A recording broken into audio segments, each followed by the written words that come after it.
Ketika jin, setan menampakkan diri ke alam kita, maka percayalah, dalam khayalan kita kan selama ini mereka nggak bisa disentuh.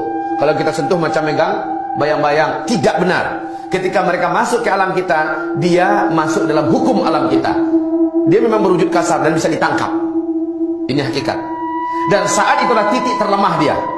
Apabila dia masuk ke alam kita, sesekali jangan pernah kita merasa takut kepadanya. Persis pernyataan Imam Mujahid rahimahullah. Bila engkau melihat syaitan menampakkan diri kepadamu dalam wujud apapun saja, maka hinakanlah dia, ambil benda apa yang ada di dekatmu dan lemparkan kepadanya. Bismillahirrahmanirrahim.